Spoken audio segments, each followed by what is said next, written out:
De retour dans cette nouvelle émission de la deuxième journée de Ferro Campus Days. Alors une émission tout à fait particulière parce que si vous regardez celle-là, stop.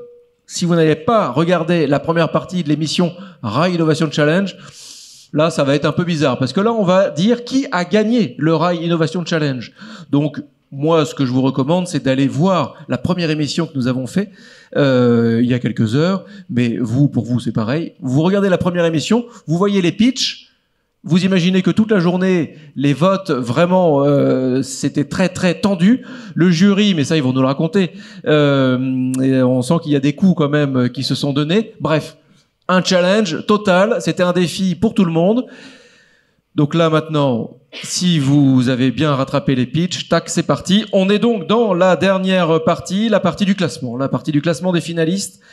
Et j'ai envie de dire que vos choix par SMS ont été déterminants, que j'ai l'impression que ça a pu aider, ça a pu orienter aussi les hésitations du jury. Mais je vais appeler un par un les différentes personnes qui ont participé ou non au jury. Ils vont nous dire un petit mot et puis après on fait ça pour faire durer le suspense. Hein, vous l'avez bien compris. J'appelle donc, tranquillement, en prenant mon temps, Vivien Stam-Douvier de l'Association ferroviaire française des ingénieurs et cadres. Vivien, merci de me rejoindre sur scène. Peut-être avec Philippe Maginson, d'ailleurs. Ce serait pas mal, de l'Association ferroviaire française des ingénieurs et cadres également. Philippe arrive sous les applaudissements, bien sûr. Vivien, un micro. Philippe, un autre micro. Un petit mot sur cette association. Alors oui, bonsoir à tous. Donc l'Association ferroviaire française des ingénieurs et cadres, c'est une association qui existe depuis une trentaine d'années et donc dont l'objectif est de favoriser la création de liens plus informels entre les professionnels de la filière ferroviaire. Donc ces liens, ils ont pour objectif aussi de faciliter la transmission intergénérationnelle, parce qu'on a des membres qui sont des jeunes actifs, d'autres membres qui sont des anciens de la filière, tout en valorisant aussi les savoirs et en faisant la promotion de la filière, justement, donc au travers de différents événements, des conférences, des visites techniques. Philippe Maginson, ce Rail Innovation Challenge... Une des raisons de notre présence, c'est que dans nos préoccupations premières, il y a effectivement d'accompagner tous les acteurs qui ont le même souci que nous pour soutenir l'attractivité de notre filière, puisque tous les professionnels ici présents savent que notre sujet numéro 1, c'est de trouver les ressources dont on a besoin, de les fidéliser et puisque c'est eux qui font notre industrie de demain. Merci messieurs, je vais vous demander de reposer le micro ici, voilà, ici, on va le mettre ici, celui-là ici aussi, merci, et de rejoindre le plateau derrière moi. Merci beaucoup, nous allons accueillir maintenant Jackie Aymon, s'il vous plaît. Jackie, vous êtes président de Ferro Campus et je vous invite à monter sur scène. Ne le retenez pas, monsieur le président. Venez sur scène, monsieur le président de Ferro Campus. Bon, c'est une sacrée initiative que ce Rail Innovation Challenge. Qu'est-ce que vous en pensez? Oui, bien sûr. Dès l'an passé, d'ailleurs, ça nous avait un peu surpris. Hein, ça faisait pas partie de nos... Spontanément, j'allais dire des choses que qu'on pouvait penser. En même temps, c'est original. La première des choses, c'est original. Le champ des candidats est large, très large, hein, ce qui fait qu'on a toujours des fois tendance à vouloir cibler un peu le sujet, hein, alors que là, de fait, il est largement ouvert. Ça, c'est l'intérêt de la chose, c'est-à-dire que ça nous oblige à regarder les choses sous un angle un peu différent que celui qu'on a spontanément. Et je le voyais bien ce matin. D'ailleurs, je l'ai dit d'ailleurs à certains. J'y attendais. Vous nous parlez de l'Île-de-France et de ce qui se passe là-bas en matière de mobilité et de difficultés. On ne connaît pas ça, non? Non, après on connaît les principes de train bandé aussi. Voilà. Mais et je me permettais de leur dire, je le redis, il faut regarder les questions de société que pas par l'ampoule qui est la plus forte. Parce que c'est comme ça. Il y a un côté médiatique qui fait que on nous fixe sur des sujets qui sont les sujets dominants ou les plus puissants. Or, d'autres sujets, peut-être moins puissants au premier abord, existent au quotidien. Alors, c'est en plein dans le sujet qui est le nôtre aujourd'hui, effectivement, de la mobilité et des réponses à construire avec les différents acteurs. Ouais. C'est pour ça que c'est un élément enrichissant, je prends comme ça, ce challenge, un élément enrichissant, très bien ciblé par les jeunes eux-mêmes, ils pointent sur un sujet qu'ils veulent mettre en évidence et sur lequel ils apportent un certain nombre de réponses. Et ça, c'est bien, quoi. Ah ben c'est très bien, et vous allez voir, les finalistes, ils s'y attendent pas. Bon. Merci Jacques Aymon. Rejoignez s'il vous plaît les deux. Non, restez sur scène, Jacques Aymon, s'il vous plaît. Vous allez rejoindre les autres personnes qui sont présentes. Je vais, sous vos applaudissements, accueillir Mélina Aigron, Senior Project Manager chez Agorize. Mélina Aigron, alors un mot sur Agorize. Bonjour à tous. Donc je représente aujourd'hui Agorize. Agorize, c'est une plateforme donc d'open innovation qui permet de mettre en contact des entreprises avec des startups ou des étudiants, comme on a le cas aujourd'hui avec le Rail Innovation Challenge. C'est la 4e édition qu'on organise ensemble. Et donc on accompagne à la fois en mettant à disposition la plateforme, la gestion de projet dans mon cas, et on fait également donc le sourcing des étudiants que vous allez voir aujourd'hui. Merci beaucoup Mélina. Je vais reprendre votre micro et vous inviter à rejoindre ces messieurs. J'appelle Sophie Marchal, responsable du Lab Mass Transit Academy. Sophie Marchal. Alors un petit mot, c'est Bonjour. quoi ce Lab Mass Transit Academy ? Alors, donc je suis à SNCF Transilien et dans le lab, on a parlé beaucoup données tout à l'heure. Donc on a un data lab. L'idée c'est de faire parler toutes nos données de comptage, de voyage pour explorer et se donner le maximum d'informations pour après les services d'exploitation, de marketing, de services. L'intelligence collective aussi, faire travailler les gens ensemble, craquer des problématiques particulières. Merci Sophie Marchal. Merci beaucoup. Rejoignez aussi le petit groupe qui se constitue sur cette scène. Eh bien, nous passons à François Meyer, délégué général de Fer de France. Sous vos applaudissements, merci. François, alors cette journée, puisqu'on s'est vu ce matin, là où vous êtes un peu plus fatigué, je pense que c'est les échanges, non, c'est ça ? Oui, sans doute, oui. Non, c'était une très belle journée avec plein d'éclairages différents sur le ferroviaire. Et puis, c'est toujours un plaisir, le Rail Innovation Challenge, c'est ma 4e édition et le plaisir reste toujours entier. Parfait. Merci beaucoup François. Je vais prendre votre micro et je vous invite à aller plus loin sur cette scène. Yannick Bruno, enfin, président du jury du Rail Innovation Challenge. Monsieur le président du jury, bon alors, est-ce qu'on a un petit scoop, sans nous dire encore qui a gagné, mais alors, est-ce que vraiment il y a eu des échanges houleux ? On a entendu, alors c'était peut-être pas vous, mais il y avait une salle où ça criait un peu. Alors effectivement, c'est la 12, je crois, la salle 12. C'était le fait que peut-être que j'étais en transport et donc je criais peut-être dans le téléphone pour parler à mes camarades. Mais non, effectivement, c'était serré.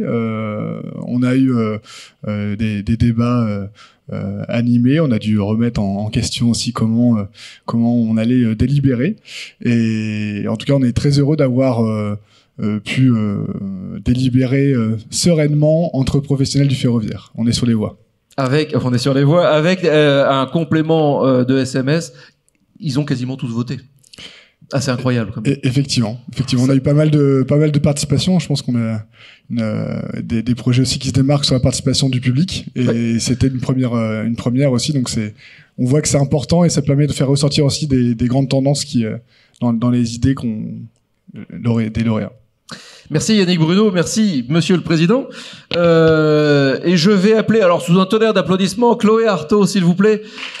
N'oubliez pas votre sac avec les sésames. Chloé est Product Owner Digital Ferroviaire et c'est Chloé qui coordonne toute l'année ce Rail Innovation Challenge, entre autres activités. Bon, alors Chloé, nous avons 3 enveloppes. Hein. Alors on va les poser, on va faire ça bien. Voilà, on va les poser. Et puis bien sûr, on va démarrer par le 3e, puis par le second, puis par le premier. Et dans le sac, c'est l'argent en espèces ou c'est quoi ? Non, on est sur les diplômes, les cadres du diplôme.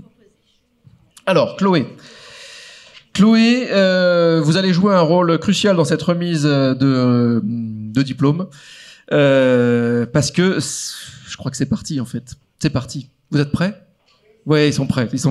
Alors, on va commencer par le numéro 3. Le numéro 3, c'est Sophie Marchal qui va remettre ce diplôme. Donc, Chloé va donner l'enveloppe du numéro 3 à Sophie Marchal qui va l'ouvrir. Et puis qui va nous dire qui a gagné la 3e place.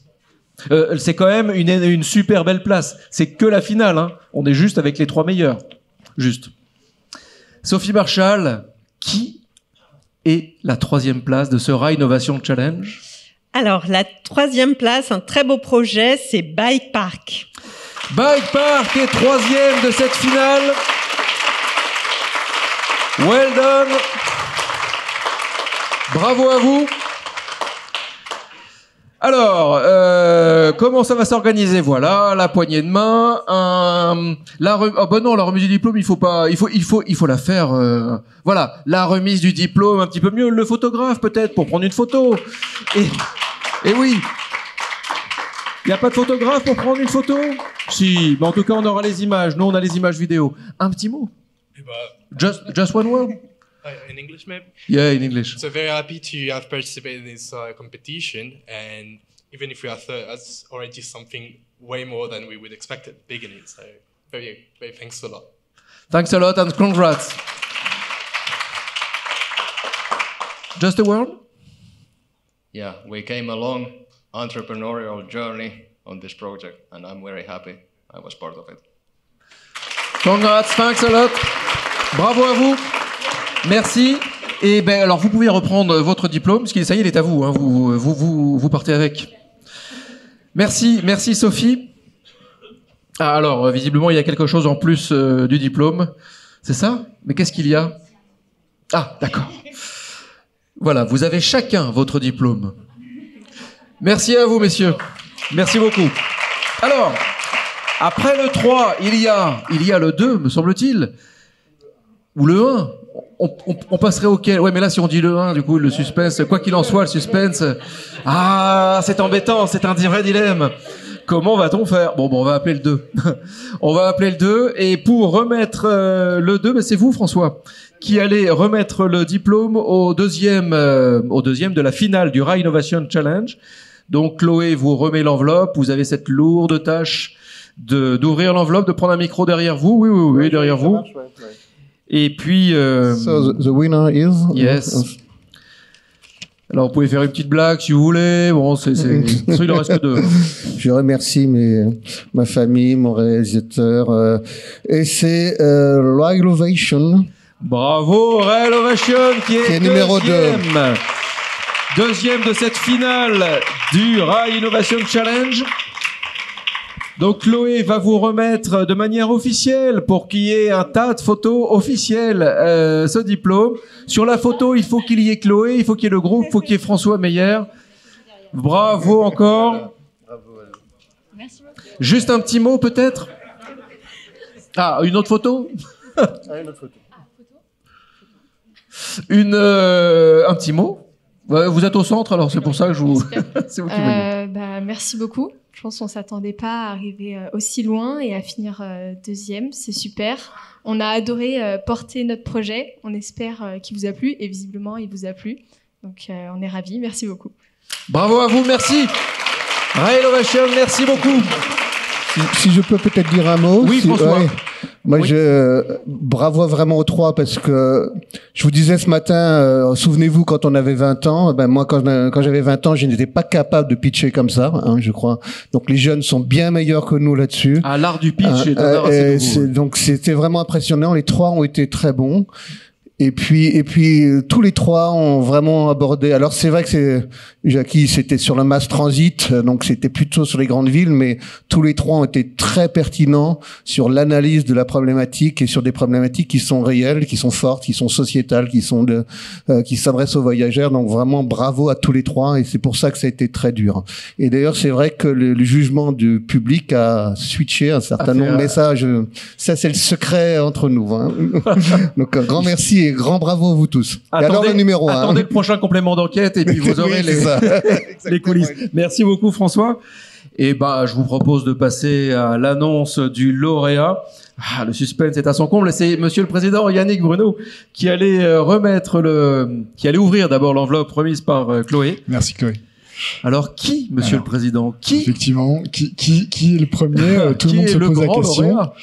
En tout cas, c'est un suspense pour tout le monde, je pense. En fait, avec une main, c'est oui, comme je à la sens télé. fébrile tellement l'attention est à son comble. Donc le premier du Renovation Challenge 2023-2024, 4e édition, est Pink Zone.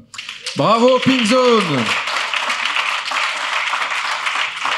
Pink Zone, félicitations, vous êtes les grands gagnants de ce Rail Innovation Challenge dans sa version 2023-2024. Alors voilà, vous êtes nombreux. Vous avez le diplôme, les photos qui vont bien. Merci, monsieur le photographe. On a même 2/3 des usagers qui sont des femmes, je pense, dans l'équipe. Vous respectez les ratios. Et d'ailleurs, un petit mot peut-être. Écoutez, merci à tous en tout cas d'avoir soutenu notre projet. On est hyper fiers, hyper contents parce qu'on essaie vraiment de faire soulever le problème de l'insécurité des femmes et que notre solution soit adoptée, qu'elle soit sélectionnée, c'est vraiment une grande fierté pour nous tous. Voilà, merci. Vous avez su toucher vraiment tout le monde. Bravo, bravo, bravo encore. Merci. Alors, vous allez devoir repartir avec un exemplaire d'un diplôme pour chacun. Donc Chloé va vous donner tout ça. Monsieur le Président, peut-être un dernier mot, oui, peut-être sur. Ouais. C'était quand même un sujet fort. Effectivement, c'est un sujet qui est très intéressant. Globalement, dans le top 3, on a des grandes tendances en fin de compte qui émergent et qui viennent se confirmer par les étudiants qui sont tous des usagers. Je pense que tout à l'heure on parlait aussi de partir du point de départ, et les usagers sont effectivement l'expérience de tous les jours, et donc en tout cas merci à tous, merci aussi à Pink Zone d'avoir mis en avant cette solution et d'avoir su pitcher le projet parfaitement ce matin. Et vivement le déploiement de la Pink Zone partout, à Paris comme ailleurs, d'ailleurs dans tous les trains, il y a besoin d'une Pink Zone, on est bien d'accord. Et oui. Bravo. Merci beaucoup. Merci à vous tous. Merci à vous tous d'avoir participé à ce propos. Et je vais garder juste avec moi Jackie Aymon et Vivien Stamdouvier. Alors, je vais vous donner chacun un micro. Et on va continuer de se mettre debout. Après tout, c'est une jolie scène. Alors, ce Rail Innovation Challenge, finalement, on est reparti dans un partenariat entre l'AFI et Ferrocampus. On est reparti pour une nouvelle édition, 2024-2025. Mais peut-être pas exactement la même, Vivien. Alors oui, donc déjà, rappelons-le, le Rail Innovation Challenge qui était dans sa 4e année cette année, qui a été initié par Fer de France avec Ferrocampus qui a repris le flambeau. Et donc, pour la 5e édition l'année prochaine, donc Ferrocampus et l'AFI ont décidé d'unir leurs forces pour co-construire ce prochain challenge, certainement en perfectionnant certains aspects de calendrier ou autres. Donc, on reviendra certainement sur ces points organisationnels. Mais dès à présent, je pense qu'on peut vous donner rendez-vous à l'automne prochain pour le lancement de cette 5e édition et faire appel dès maintenant à vos bonnes volontés, parce qu'il va nous falloir pour cette 5e édition des mentors et des partenaires comme on a pu en avoir cette année. Donc appel à bonne volonté, surtout n'hésitez pas. Vivien est là encore quelques minutes, quelques dizaines de minutes, donc vous pourrez échanger avec lui et puis tout au long de l'année. Et voilà, et vous n'hésiterez pas à leur demander aussi. Tout à fait. J'en profite d'ailleurs pour remercier aussi Ferrocampus qui fait confiance dans cette démarche à la FI, et donc on est très heureux au sein de la FI de pouvoir collaborer avec Ferrocampus sur cette belle initiative au service de notre filière et dont on sortira tous gagnants. Merci Vivien. Jackie Aymon, oui, ça a du sens, ça a beaucoup de sens pour Ferrocampus de poursuivre cette aventure du Rail Innovation Challenge. Bien sûr, ça a beaucoup de sens. Je dirais, si ça fait des heureux, c'est le principal. Et les heureux, c'est sans doute nous. Mais c'est surtout celles et ceux qui ont concouru et que j'apercevais en disant, alors voyons voir, dans quel classement je vais me retrouver, forcément, bon. Après, tout le monde est sur le podium. Oui, et puis ils étaient très nombreux à participer quand même. Là, on avait les finalistes. Nous ne connaissons pas la différence de score. Nous ne connaissons pas cela, ça viendra un jour peut-être.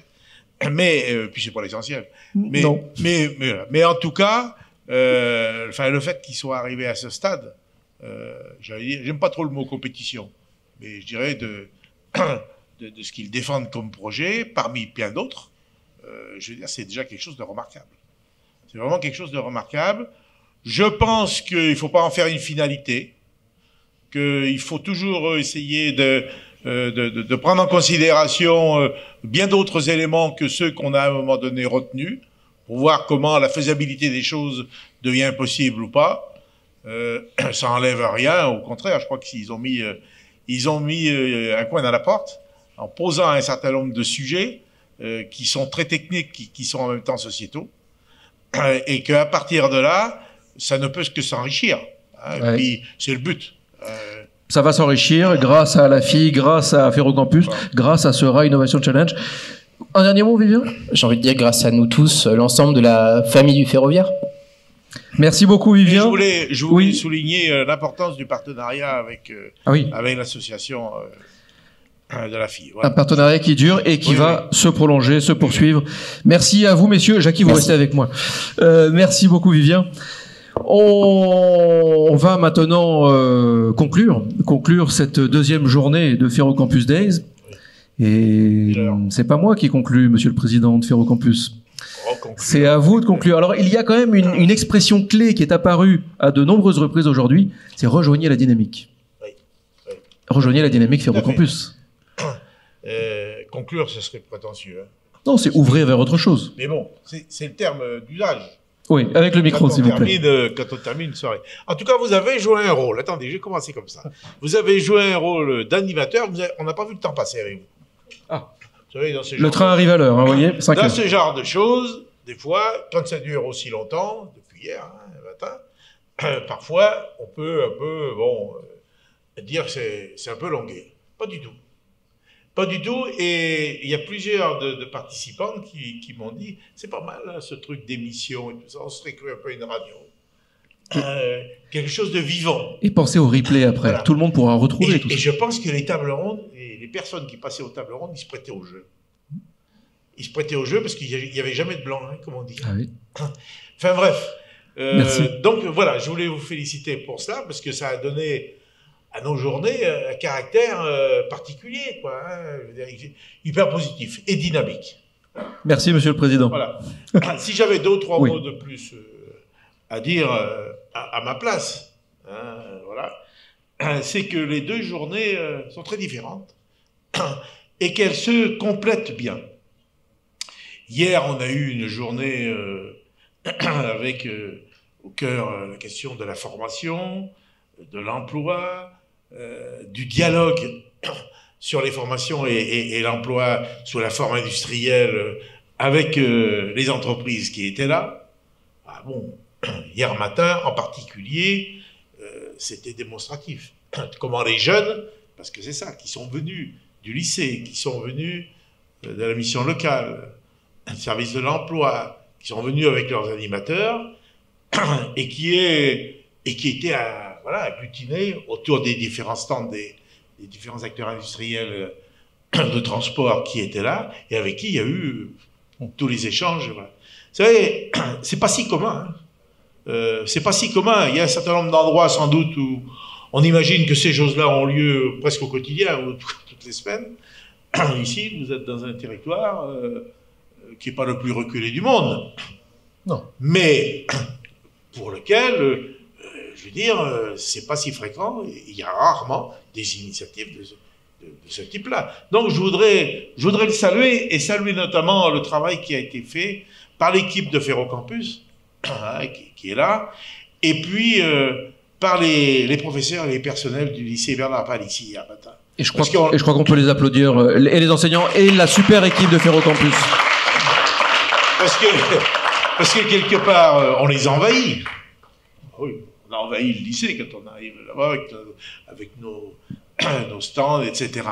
Et c'est vécu dans ce grand triomphe de Bernard Palissy, c'est vécu comme une foire à l'animation. On rentre là-dedans, puis il n'y a personne qui est cloisonné, on passe d'un endroit à un autre. Alors, bon, le proviseur, il aime, je peux dire, voilà. Mais il aime quand on dit ça. Et c'est vrai que Bernard Palissy, de par sa configuration, se prête beaucoup à ce genre de choses.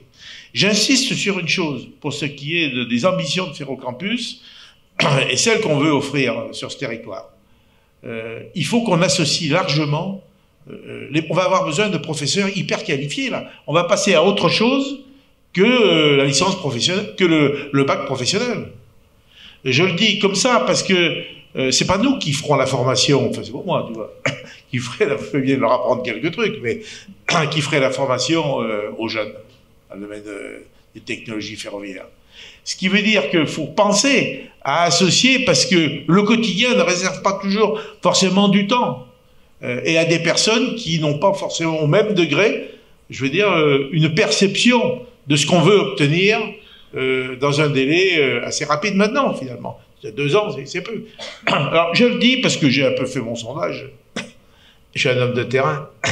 Donc, je pense qu'on a besoin, vers eux, effectivement, d'élargir un peu notre champ de motivation et de partenariat. Voilà. Aujourd'hui, on a eu quelque chose qui était dédié aux collectivités. Et nos deux collègues formidables, l'association Nouvelle-Aquitaine Occitanie. Ça marche bien, hein? Ça marche bien. D'abord parce qu'il y a du concret, en même temps. En plus, on a deux vice-présidents qui véritablement sont de concert pour pouvoir avancer, hein, dans des contextes un peu différents, mais très communs quand même. Hein. Et ça, j'ai salué, hein, et je l'ai remercié, Jean-Luc Gibelin, parce que lui qu'on a invité, et je lui ai dit, écoute, quand tu voudras revenir, t'es le bienvenu. Parce que... Il connaît bien la scène maintenant. Voilà. Parce que véritablement, c'est lui qui vient de Nîmes. Hein. Ah, il retourne à Nîmes ce soir. Hein. Je lui ai dit, écoute, Toulouse, c'est 3 heures de route d'ici. Mais Nîmes, c'est un peu plus loin. Bon. Mais c'est vrai qu'on n'a pas toujours spontanément des gens comme ça qui viennent apporter. Et il a apporté un concours formidable. Très argumenté d'ailleurs. Très affûté. Hein. Bon, Renaud Lagrave, je le pratique au quotidien. Donc, puis il est parti. Donc je ne vais pas le féliciter maintenant. Mais en tout cas, Renaud a cette niaque, quoi. Ce dynamisme qui pose des problèmes. Alors vous l'avez compris, hein, ça a été plus fort que d'habitude, exprimé plus fortement que d'habitude. Il y a un vrai problème sur la question du financement, un vrai problème politique sur la question du financement des ambitions. Et quand on dit ambition, c'est pas la chose inaccessible, hein, sur des projets qui sont ceux qu'on travaille aujourd'hui. Ne serait-ce que comment on recharge et avec quel argent on recharge des pôles de batterie pour pouvoir avoir des TER décarbonisés. Vous voyez, il y a des questions comme celle-ci qui nous retiennent des fois, qui nous freinent un peu. Parce que finalement, le travail est énorme. Le travail produit, il est énorme du point de vue des ambitions à se donner et de ce qu'on veut dans le temps, dans un temps proche. Hein. Voilà, donc je voulais dire ça parce que, voilà, hein, on n'est pas dans des choses neutres. Hein. On est dans des choses qui relèvent des choix politiques importants. Et Ferrocampus, sa vitalité est adossée à ces enjeux. Parce que nous, on va produire un certain nombre de choses, et en tout cas, on va accompagner des jeunes sur ce parcours qui consiste à ce que, depuis un CAP jusqu'à une école d'ingénieur, parce que ça a été dit par le président de la Rothschild Université, il s'agit d'avoir sur site une formation de niveau ingénieur à Saintes. C'est pour ça qu'on passe par les licences professionnelles. Et que la Rothschild Université est notre tuteur, parce qu'on ne peut pas de nous-mêmes monter ce genre de formation. Tout ça, on peut l'affirmer aujourd'hui. Il y a quelques mois encore, on était à la recherche, on hésitait encore un peu. Hein, les membres de Ferrocampus se sont creusés la tête sur ce sujet en disant, est-ce qu'on va y arriver? Vous savez, hein, ici, il y a 28 000 habitants. Hein, il y a des gens pour qui ça apparaît comme quelque chose de géant. Est-ce que ça va se faire? Est-ce que c'est tenable?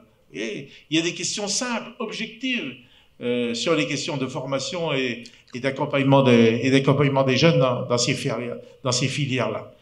Le potentiel d'emploi à fournir est énorme. Donc on a une visibilité positive, j'allais dire, sur ce que représente l'emploi et les formations et les savoir-faire. Parce que, je le dis des fois aussi comme ça, parce que c'est l'âge qui me le fait dire, on est une génération qui a bénéficié d'une transmission formidable dans le savoir-faire des anciens, au plan professionnel. Alors, ça appartient à tout à chacun, et d'une manière collective, cette chose-là. Parce que c'est beaucoup comme ça qu'on apprend, c'est beaucoup comme ça qu'on se motive, et que des fois, on regarde un peu les choses de l'avenir autrement. En tout cas, on se met dans une dynamique. Je pense que culturellement, dans le monde ferroviaire, il y a cette tradition de la transmission, je le sais, hein, pour bien les connaître. Je pense que ça peut s'éteindre, voilà, comme toute chose, et qu'il faut véritablement l'entretenir et avoir des cadres dirigeants qui ne soient pas dans l'incertitude et qui soient inspirés de cela. Pas toujours le cas. Je suis assez objectif sur ces questions-là. Pour autant, je crois que nous, on a créé une dynamique collective avec Ferrocampus qui parle un peu à tout le monde, avec nous, ce qu'on attend d'eux, ce qu'on voudrait voir rapidement se réaliser. Je crois qu'on a en quelque temps progressé depuis 2019. 2020. Mais enfin, 2019, ça a été les premières idées. Depuis 2020, on n'est jamais qu'en début 24, hein, on a beaucoup progressé, et c'est vrai que les journées Ferrocampus de cette année ne sont pas comparables avec celles qu'on a eues l'an passé, qui étaient les premières. Imaginez la prochaine fois. Alors, j'imagine la prochaine fois. Ceci dit, vous savez, le Charentais va lentement.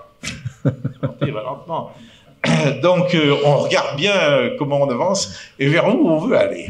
Voilà. Merci encore à toutes et à tous. Merci, monsieur Jackie Aymon, monsieur le président de Ferrocampus. Merci à toutes les équipes de Ferrocampus. Travailler avec vous vraiment au quotidien est un vrai plaisir. Merci Séverine Rognier, directrice de Ferrocampus. Un travail exceptionnel, vraiment. Travail sur les contenus exceptionnels. Merci à toutes les équipes qui ont su faire de ces Ferrocampus Days une très belle édition. Merci à vous qui nous avez suivis.